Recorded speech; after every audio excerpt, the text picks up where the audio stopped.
말씀은 이사야서 26장이고요. 말씀을 제가 그냥 스피커라고 생각해 주시고, 하나님의 말씀을 전달만 할 테니 잘 경청해서 들어주시면 감사하겠습니다. 26장은 일단 잠시만요.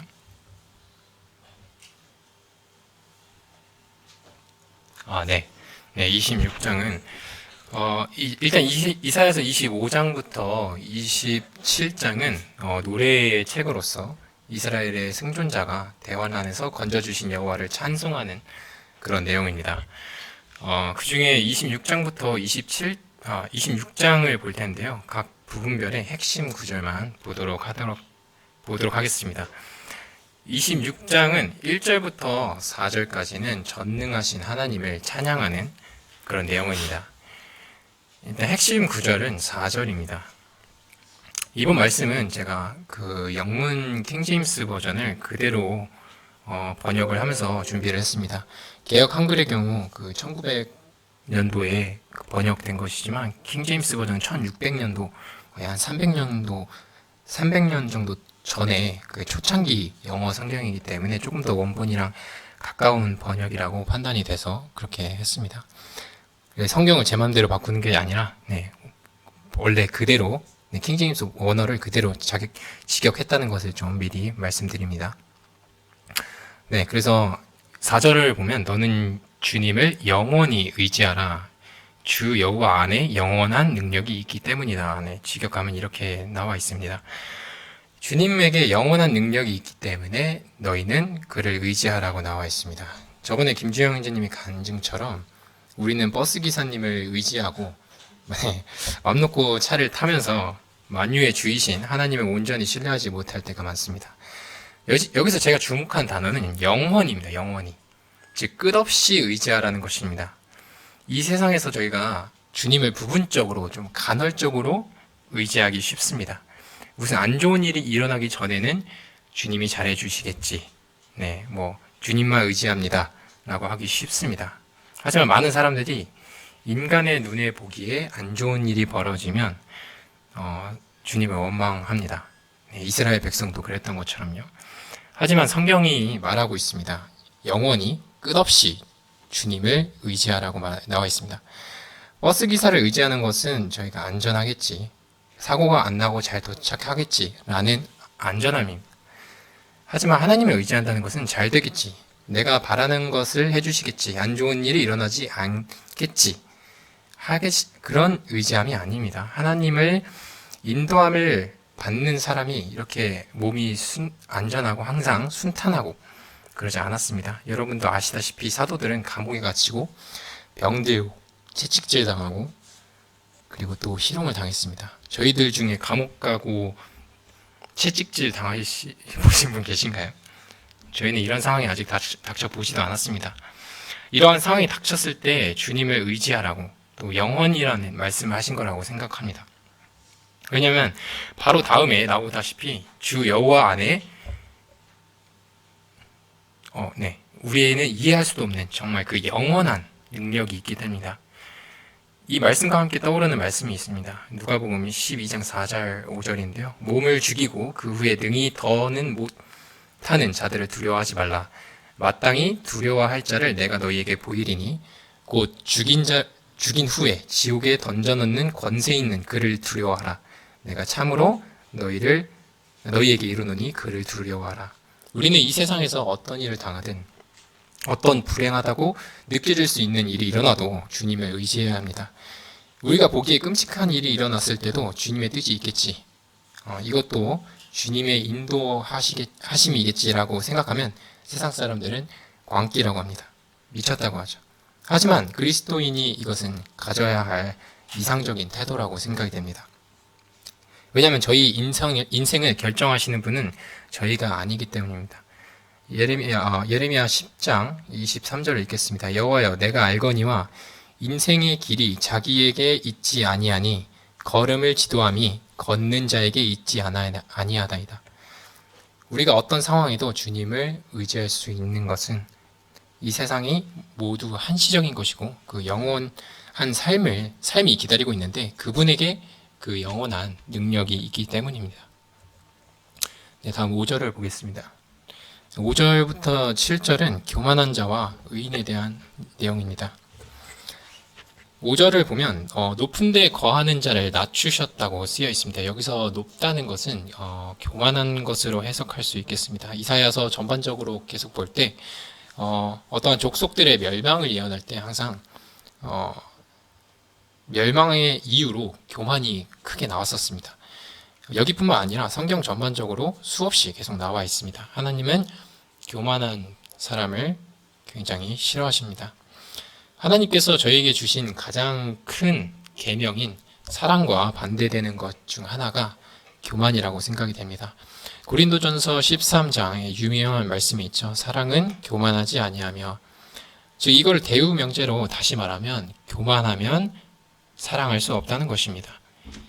우리가 사회생활을 하거나 교회 생활에서도 알 수 있다시피 누군가를 사랑하지 못할 때에는 내가 저 사람보다는 낫지라는 생각이 깔려있기 때문입니다. 즉 교만인 것이죠. 교만이 사랑을 막는 가장 큰 요인 중에 하나라고 생각이 됩니다. 이제 반대로 의인은 하나님께서 어떻게 하시는지 보겠습니다. 의인의 길은 정직함이요. 네, 그대로 번역하면 올바름 아니면 꼿꼿함이라고도 할 수 있겠습니다. 가장 정직하신 주께서 의인의 길을 평탄케 하시도다. 네, 여기서 어느 정도 신앙생활을 오래 하신 성도님이라면 평탄한 것이 사람들이 흔히 생각하는 그 평탄함이 아니라는 것을 아실 것입니다. 하나님이 만드신 길은 사람에게 쉽지 않을 수 있습니다. 약속의 땅인 그 가나안으로 가는 길도 하나님께서 낮에는 구름 기둥으로 그리고 밤에는 불 기둥으로 지켜주셨지만 사람들은 죽겠다면서 불평을 했습니다. 그렇기 때문에 우리가 아까 말씀처럼 하나님의 인도하신다는 사실을 믿고 그분을 끝까지 의지해야 하는 것입니다. 네, 여기서 평탄하게라고 일단 번역이 돼 있는데 저 영어 성경을 보니까 웨이라고 써 있었습니다. 근데 이 웨이를 웨이가 쓰여진 모든 다른 성경들을 다 검색을 해봤는데 평탄케라고 번역된 곳은 못 찾았습니다. 그래서 웨이라는 것을 원래는 뭐 무게를 재다, 뭔가 판단하다, 뭐 이런 뜻이 있는데 그 잠언에서 사람들은 사람의 겉모습을 보지만 주님은 그 심령을 감찰하시느니라 할 때 이 웨이라는 단어가 쓰여 있더라고요. 그래서 이 길을 의인의 길을 감찰하신다라고 해석해도 네, 주님께서 의인의 길을 살피신다 이렇게 또 볼 수 있을 거라고 좀 생각을 하게 됐습니다. 네, 다음 8절에서부터 15절은 대환란의 잔존자의 기도입니다. 네, 악인들은 의를 모르고 불의를 행하고 여호와의 위엄을 보지 아니했다고 쓰여 있습니다. 8절부터 11절을 보면요. 하지만 하나님이 심판하신 때에 세계가 의를 알게 될 것이라고 쓰여 있습니다. 하나님을 모르는 자는 참된 의를 알 수 없습니다. 왜냐하면 하나님께서 완전한 의가 되시기 때문입니다. 그분을 떠나는 것이 불의입니다. 네, 저에게 또 익숙하신 말씀이 있습니다. 내 백성이 두 가지 악을 행하였느니 곧 생수의 근원되는 나를 버린 것과 스스로 웅덩이를 판 것인데 그것은 물을 저축지 못할 터진 웅덩이니라. 말씀에서도 나와 있다시피 주님을 버린 것이 악이고 불의입니다. 하나님을 믿지 않는 사람들이 가장 이해하지 못하는 부분이 딱 이 부분인 것 같습니다. 왜 하나님을 믿지 않는 게 죄냐? 뭐 종교는 자유다. 네, 그렇죠. 종교는 자유일 수 있죠. 근데 하나님을 믿는 것은 종교가 아닙니다. 하나님을 믿는 것은 진리를 받아들이는 것이고 그 진리를 받아들이는 것은 저희의 당연하게 해야 되는 것입니다. 요한복음 14장 6절에 나와 있습니다. 예수께서 가라사대 내가 곧 길이요 진리요 생명이니 나를 말미암지 않고는 아버지께로 올 자가 없느니라. 네, 진리신 예수님은 유일한 길이고 그분을 믿는 것이 선택이 아니기 때문에 믿지 않는 사람은 하나님께로 갈 수 없는 것입니다. 그렇다면 하나님을 두려워하지 않고 그분을 돌아보지 않는 사람들은 어떻게 될까요? 9절을 보면요. 심판 때에 온 세계가 그의 의를 알게 될 것이라고 나와 있습니다. 10절에서 나오는 악인처럼 너희가 의를 배우지 아니하고 즉 알려 하지도 않는다는 뜻이겠죠. 불의를 행하고 여호와의 위엄을 보지 않는다 해도 결국 마지막 날에는 분명 그의 의를 알게 될 것이라고 말씀하고 있습니다. 12절에서 13절은 다른 권세들이 우리를 통치했지만 우리는 주님의 이름만 부를 것이라고 말하고 있습니다. 14절에는 하나님의 백성을 대적했던 악인들은 죽고 다시 살지 못할 것입니다. 즉 그들의 죽음은 영원한 것입니다. 그러면 하나님의 백성들은 어떻게 될까요? 18절을 보면요. 주님의 백성은 엄청난 해산의 고통을 겪지만 나은 것은 바람과 같을 거라고 하고 있습니다. 10개월 동안 임신한 것처럼 엄청 고생을 하고 아이인 줄 알고 좋은 것도 먹고 이렇게 했는데 결국 바람과 같은 방귀였다고 생각해 보시죠. 얼마나 허망합니까? 이 세상의 거민을 생산하지 못하였다가 쓰여 있습니다. 이 세상에서 고통당하고 아무것도 이룬 것이 없어 보일 수 있습니다. 하지만 중요한 것은 마지막 때입니다. 19절을 보면 주의 죽은 자는 주의 죽은 자, 여기 주의 죽은 자라고 써 있습니다. 주의 죽은 자는 일어날 것이고 마지막에 시체들은 일어나서 깨어서 노래할 것이라고 쓰여 있습니다. 우리는 이날을 고대하며 살아야 합니다. 최근에 사람들의 인생을 보면서 부루마블이라는 게임을 아시나요? 부루마블 보드게임을 하는 것 같다는 생각이 들었습니다. 이 게임은 보드게임인데 땅을 사고 저희가 이제 돈으로 땅을 사고 거기다 건물을 짓고 이러는 게임입니다. 보드게임입니다. 우리는 보드게임에서 호텔이나 뭐 주택을 지을 수 있는데 그 보드게임에서 호텔 하나 더 짓기 위해서 우리의 현금을 쓰지 않습니다. 우리는 10분, 20분 뒤에 어차피 이 보드게임은 끝날 것이고 그때 내가 가지고 있던 돈들 아니면 방금 누가 이겼는지는 내일이 지나면 기억도 하지 않을 것입니다. 우리는 이 땅에서 물질적인 것도 똑같다는 생각이 듭니다. 우리의 인생이 그저 보드게임과 같다는 것이 아닙니다. 우리의 인생은 가치는 당연히 보드게임과는 비교할 수 없겠죠. 하지만 잠시 있을 것들을 위해서 영원한 것들을 포기하는 것은 정말 미련한 것입니다. 천국은 마치 밭에 숨겨진 보화와 같아서 그 가치를 아는 사람은 자신의 모든 소유를 팔아서 그 밭을 산다고 합니다. 우리가 보드게임의 돈을 모두 팔아서 현실에서 물건을 살 수 있다면 대부분이 그렇게 할 것입니다.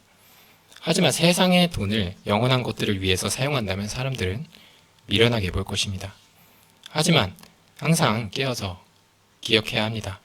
요한복음 2장 17절 이 세상도 사라지고 이 세상의 전욕도 모두 사라지지만 하나님의 뜻을 행하는 사람은 영원할 것이라는 것을 기억해야 합니다. 오늘 장수가 그렇게 길지 않았어 갖고 20절부터 21절은 내용상 그 27장에서 이어지는 그 심판에 대한 내용이어서 이 두 절을 따로 하지는 않겠습니다. 다음 주에 다른 형제님 해주실 것이고 그 요약으로 저희 오늘 말씀 마치도록 하겠습니다. 첫 번째는 전지전능하신 하나님을 영원히 의지하자입니다.